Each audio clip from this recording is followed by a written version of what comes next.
Hello YouTube, it's Uncle No Identity, and today I thought I'd just do a quick little video, and by quick, it'll probably be about 10 minutes. In today's video we're going to take a look at two old kits that I've put together. One of them I've refurbished more recently than the other, but we're going to take a look at them at the same time because they have a very very similar theme. They're both Tamiya 1/35 scales, and they're both German tanks. So without further ado, here we go.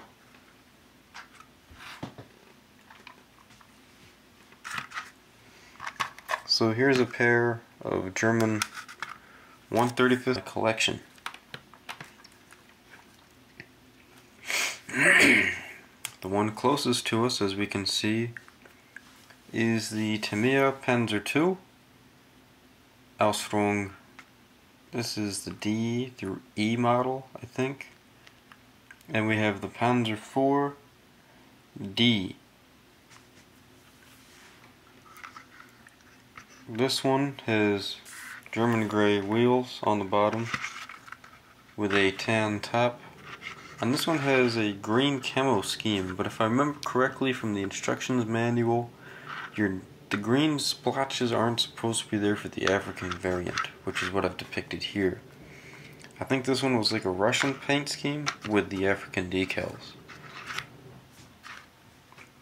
Here we have the rust withered up.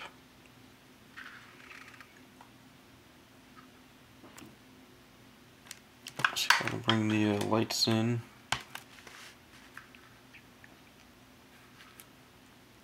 Too much.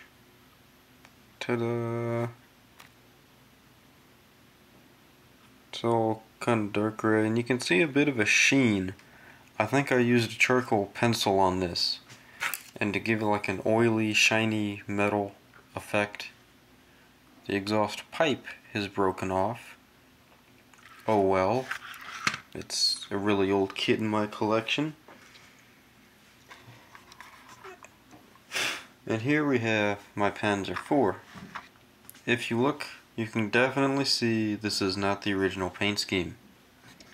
This is the paint scheme of a Polish campaign tank.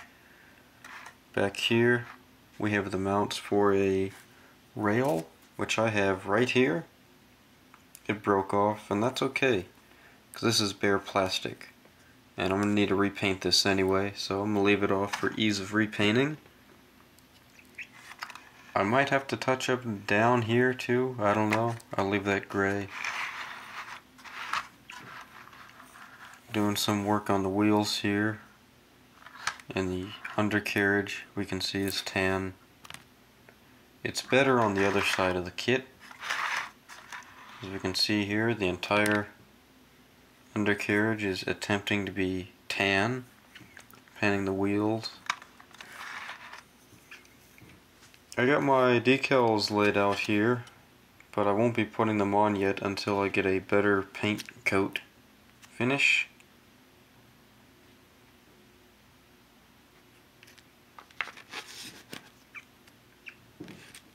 We have the Africa Corps decals with green backings. We have two of those, and this divisional marking.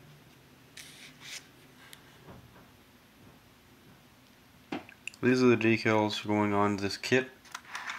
Like I said, I'll need to do some more work to it. I have, if we notice here, spare tracks up on the roof plate.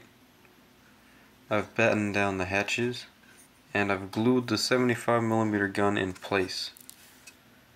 Whilst handling, I've noticed something has broken loose, and there it is.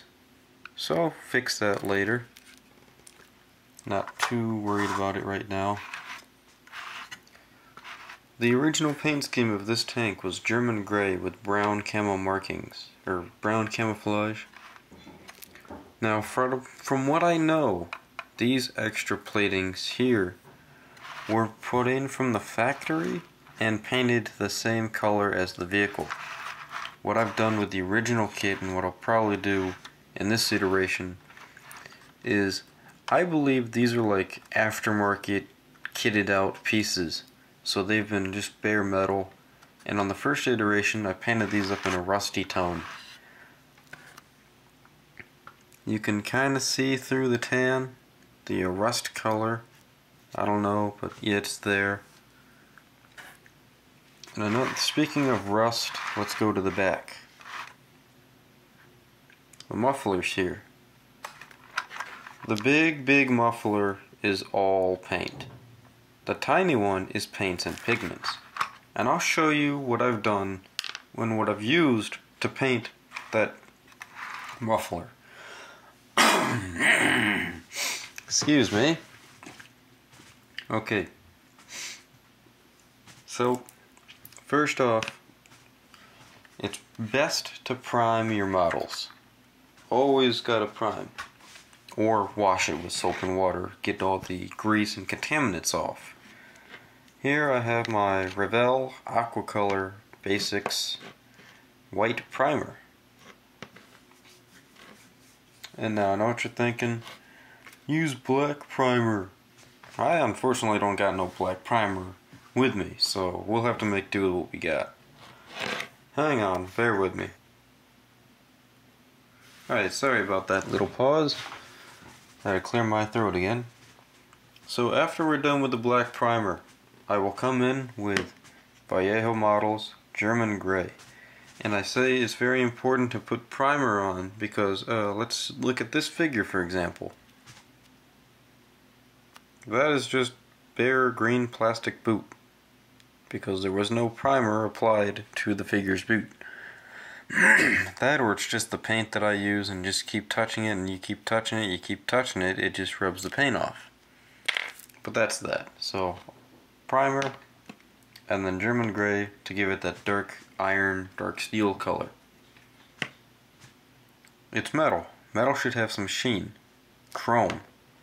And German Gray. Just a touch of chrome and a touch of gray, and you swirl them together to get like a dark metallic tone.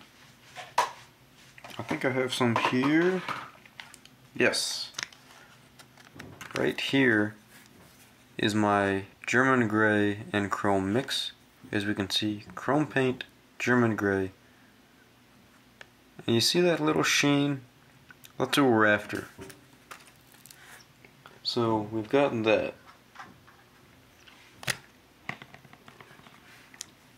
And you really can't, well, you can kind of see it here. Let me find something finer. Yes, maybe. No, toothpick. Let me find a toothpick. Right here, and a little bit right there, you can see the metallic sheen just popping out, and you can kind of see it in all little areas if you really look closely at it. Alright, so after we've done that, something I don't usually do, but I've done this time, is I've gone ahead and taken a drop of water and I've used Vallejo pigments, burnt sienna and red ochre. And with these, they're rusty colors, and I'll just mix these in water and just use the water to use them as a fixer to really fix it in place.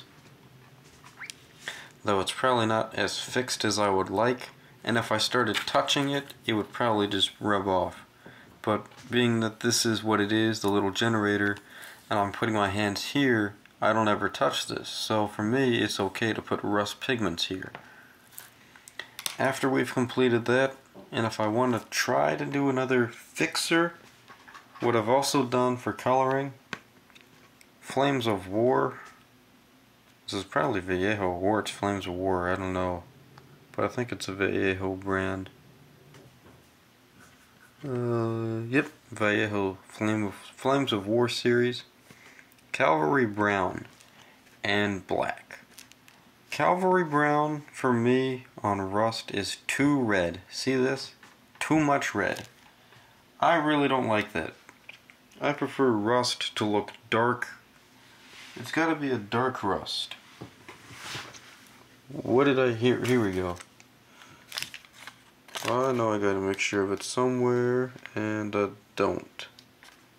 Well, that's a shame. I don't got no paper with that color on there. Maybe I do. I don't think so. Basically, like I said, this is too bright of a red for me for when it comes to rust. If we take a look here or here, my pigments already have that bright tone, and I want to bring it down, and I want it dark. So I use black and the red, and you mix it together and it makes a dark red. Darker brown red. Almost like dried blood, basically. That's, cause see, that to me is what rust is. Rust is bleeding metal. Yeah. So yeah, that's this video. I'm gonna do some more work to the Panzer IV, continue painting, and I may or may not try to rust these panels, but from what I've seen, these actually aren't from my fantasy. What I depicted, these are actually base painted with the rest of the model, not rusty steel plates welded on. Okay, so I hope you all enjoyed this little video. Basically, I just did this because, you know, I haven't posted in a while. I've just been busy and tired and busy. So that's that for today's video. Hope you all enjoy it, and I'll see you all in the next one. Cheers!